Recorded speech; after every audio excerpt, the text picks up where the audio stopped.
Kemudian anak-anak Harun, Nadab dan Abihu, masing-masing mengambil perbaraannya, membubuh api ke dalamnya, serta menaruh ukupan di atas api itu. Dengan demikian, mereka mempersembahkan ke hadapan Tuhan api yang asing yang tidak diperintahkannya kepada mereka. Maka keluarlah api dari hadapan Tuhan, lalu menghanguskan keduanya, sehingga mati di hadapan Tuhan. Berkatalah Musa kepada Harun, "Inilah yang difirmankan Tuhan. Kepada orang yang karib kepadaku, kunyatakan kekudusanku. Dan di muka seluruh bangsa itu, akan kuperlihatkan kemuliaanku." Dan Harun berdiam diri. Kemudian Musa memanggil Misael dan Elsafan, anak-anak Uziel, paman Harun, lalu berkatalah ia kepada mereka, "Datang kemari, angkatlah saudara-saudaramu ini dari depan tempat kudus keluar perkemahan." Mereka datang dan mengangkat mayat keduanya, masih berpakaian kemeja, keluar perkemahan seperti yang dikatakan Musa. Kemudian berkatalah Musa kepada Harun dan kepada Eleazar dan Itamar, anak-anak Harun, "Janganlah kamu berkabung, dan janganlah kamu berduka cita, supaya jangan kamu mati, dan jangan Tuhan memurkai segenap umat ini. Tetapi saudara-saudaramu, yaitu seluruh bangsa Israel, merekalah yang harus menangis karena api yang dinyalakan Tuhan itu. Janganlah kamu pergi dari depan pintu kemah pertemuan, supaya jangan kamu mati, karena minyak urapan Tuhan ada di atasmu." Mereka melakukan sesuai dengan perkataan Musa. Tuhan berfirman kepada Harun, "Janganlah engkau minum anggur atau minuman keras, engkau serta anak-anakmu, bila kamu masuk ke dalam kemah pertemuan, supaya jangan kamu mati. Itulah suatu ketetapan untuk selamanya bagi kamu turun-temurun. Haruslah kamu dapat membedakan antara yang kudus dengan yang tidak kudus, antara yang najis dengan yang tidak najis.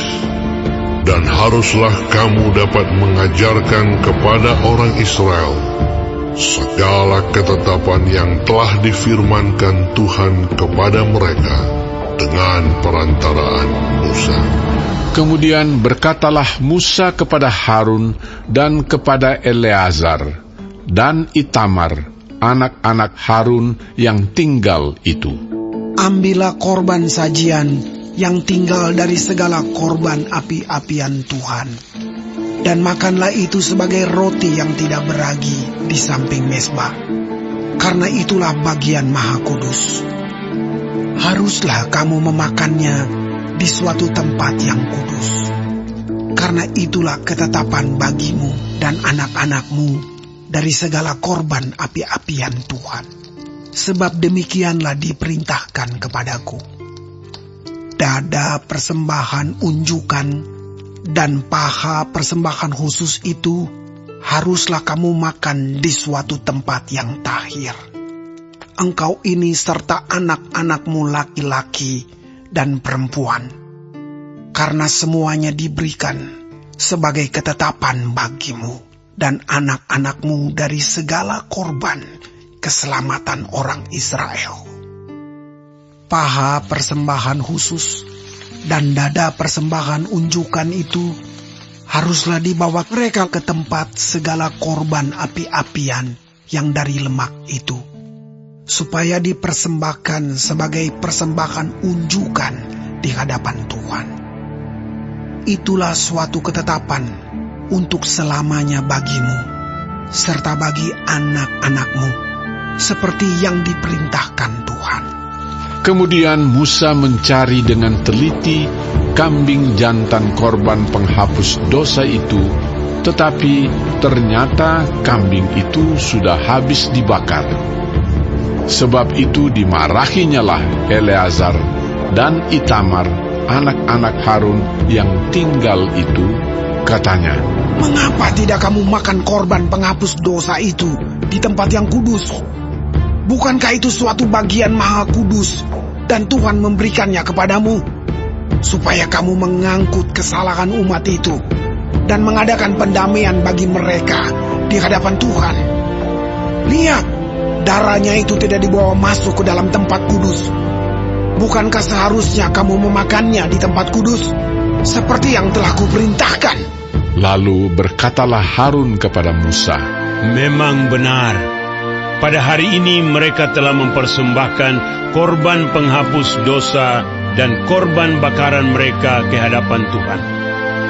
Tetapi hal-hal seperti tadilah yang kualami. Jikalau pada hari ini aku memakan juga korban penghapus dosa, mungkinkah hal itu disetujui oleh Tuhan?" Ketika Musa mendengar itu, ia menyetujuinya.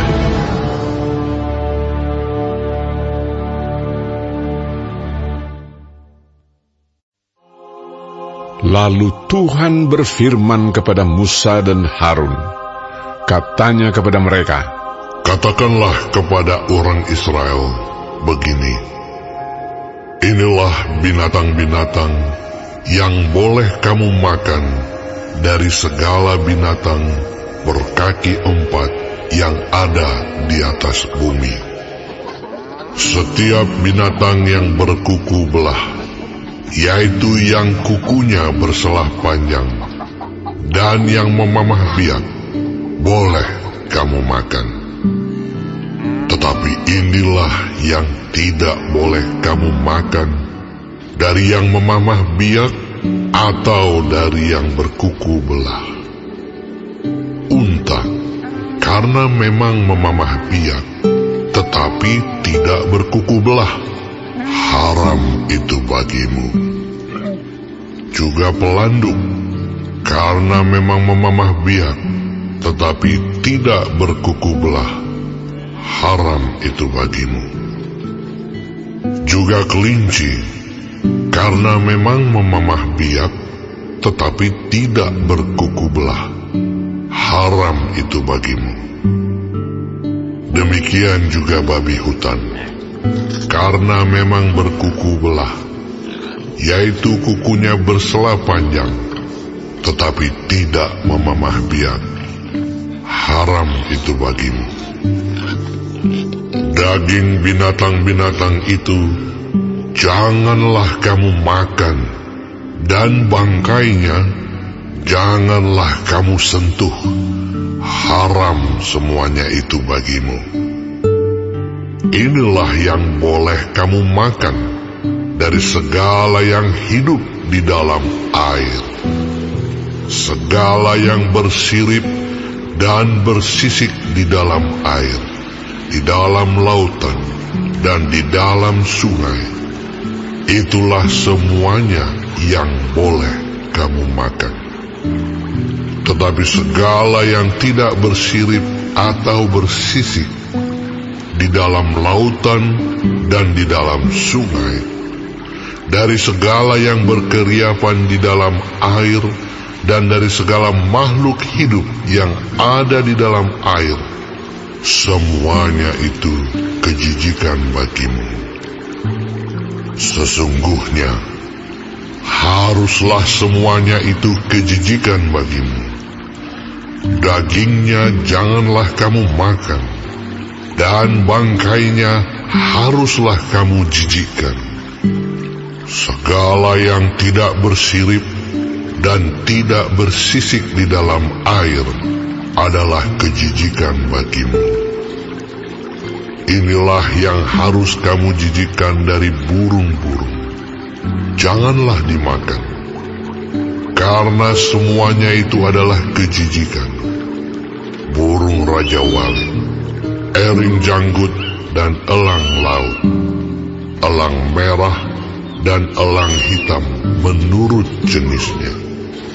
Setiap burung gagak menurut jenisnya, burung unta, burung hantu, camar, dan elang sikap menurut jenisnya, burung pungguk, burung dendang air, dan burung hantu besar, burung hantu putih, burung undan, burung ereng, burung ranggung, bangau menurut jenisnya, meragai dan kelelawar.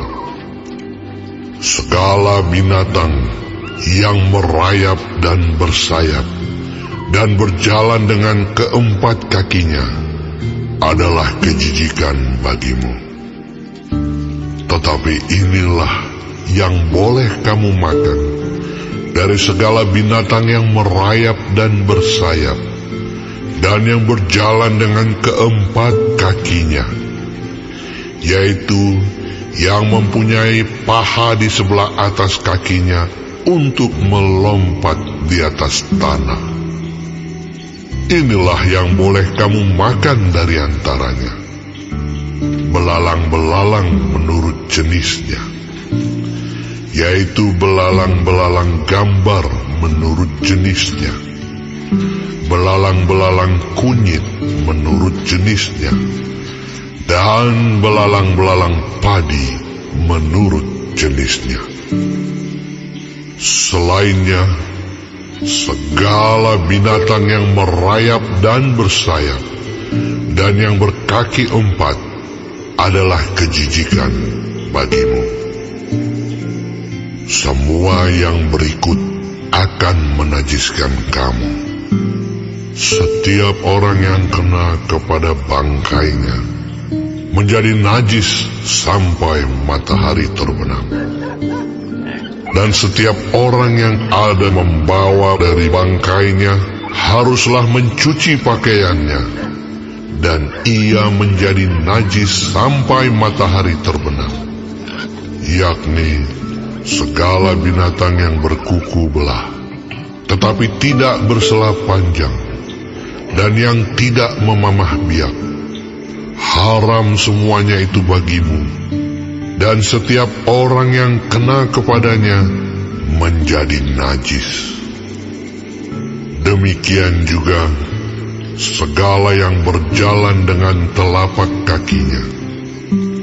Di antara segala binatang yang berjalan dengan keempat kakinya, semuanya itu haram bagimu.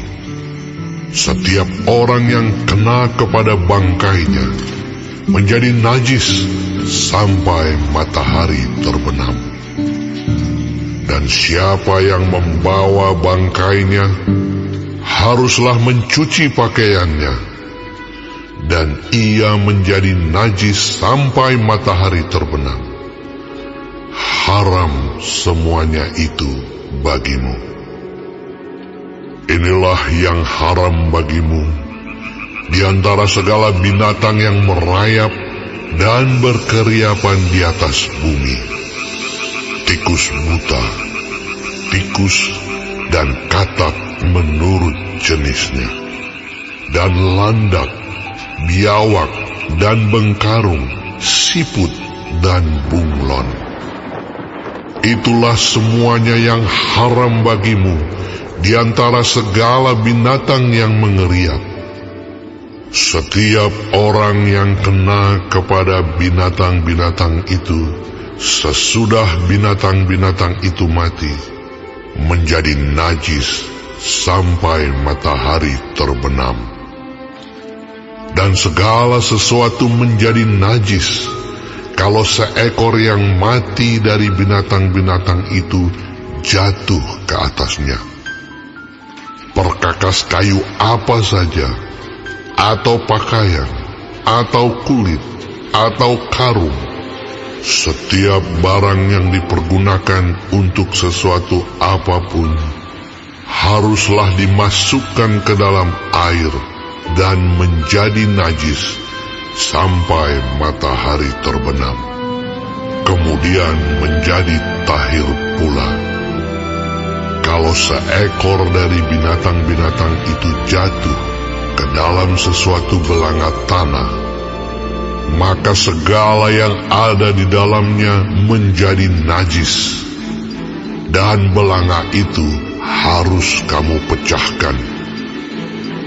Dalam hal itu, segala makanan yang boleh dimakan, kalau kena air dari belanga itu, menjadi najis.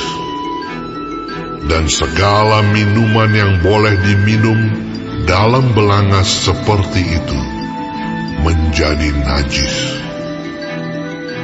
Kalau bangkai seekor dari binatang-binatang itu jatuh ke atas sesuatu benda, itu menjadi najis. Pembakaran roti dan anglo haruslah diremukkan, karena semuanya itu najis, dan haruslah najis juga bagimu. Tetapi mata air atau sumur yang memuat air tetap tahir. Sedangkan siapa yang kena kepada bangkai binatang-binatang itu menjadi najis. Apabila bangkai seekor dari binatang-binatang itu jatuh ke atas benih apapun yang akan ditaburkan, maka benih itu tetap tahir. Tetapi apabila benih itu telah dibubuhi air, lalu ke atasnya jatuh bangkai seekor dari binatang-binatang itu, maka najislah benih itu bagimu. Apabila mati salah seekor binatang yang menjadi makanan bagimu, maka siapa yang kena kepada bangkainya menjadi najis sampai matahari terbenam.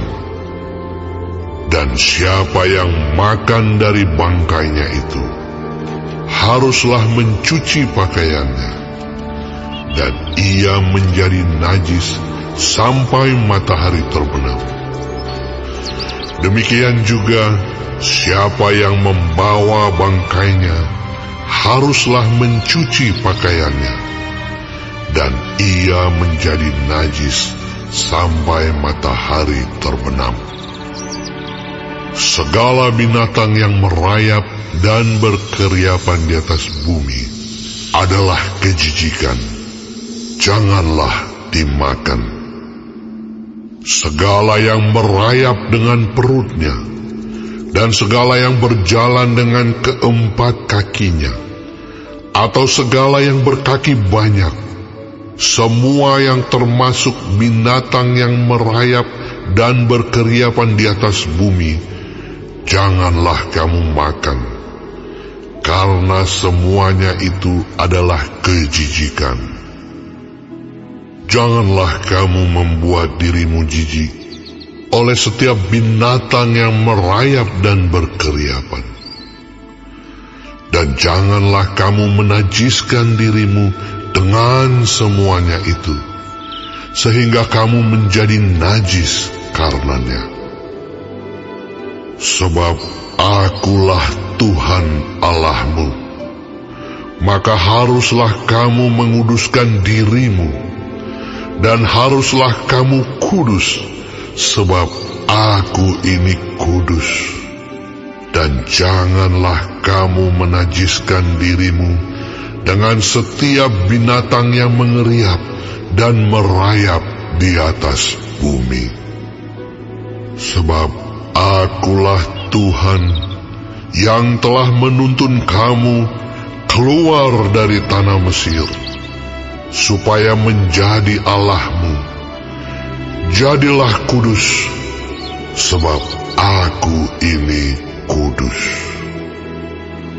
Itulah hukum tentang binatang berkaki empat, burung-burung, dan segala makhluk hidup yang bergerak di dalam air, dan segala makhluk yang mengeriap di atas bumi, yakni untuk membedakan antara yang najis dengan yang tahir, antara binatang yang boleh dimakan dengan binatang yang tidak boleh dimakan. Tuhan berfirman kepada Musa demikian, Katakanlah kepada orang Israel, apabila seorang perempuan bersalin dan melahirkan anak laki-laki, maka najislah ia selama 7 hari. Sama seperti pada hari-hari ia bercemar kain, ia najis. Dan pada hari yang ke-8, haruslah dikerat daging kulit katan anak itu. Selanjutnya, 33 hari lamanya, perempuan itu harus tinggal menantikan pentahiran dari darah nifas. Tidak boleh ia kena kepada sesuatu apapun yang kudus, dan tidak boleh ia masuk ke tempat kudus sampai sudah genap hari-hari pentahirannya.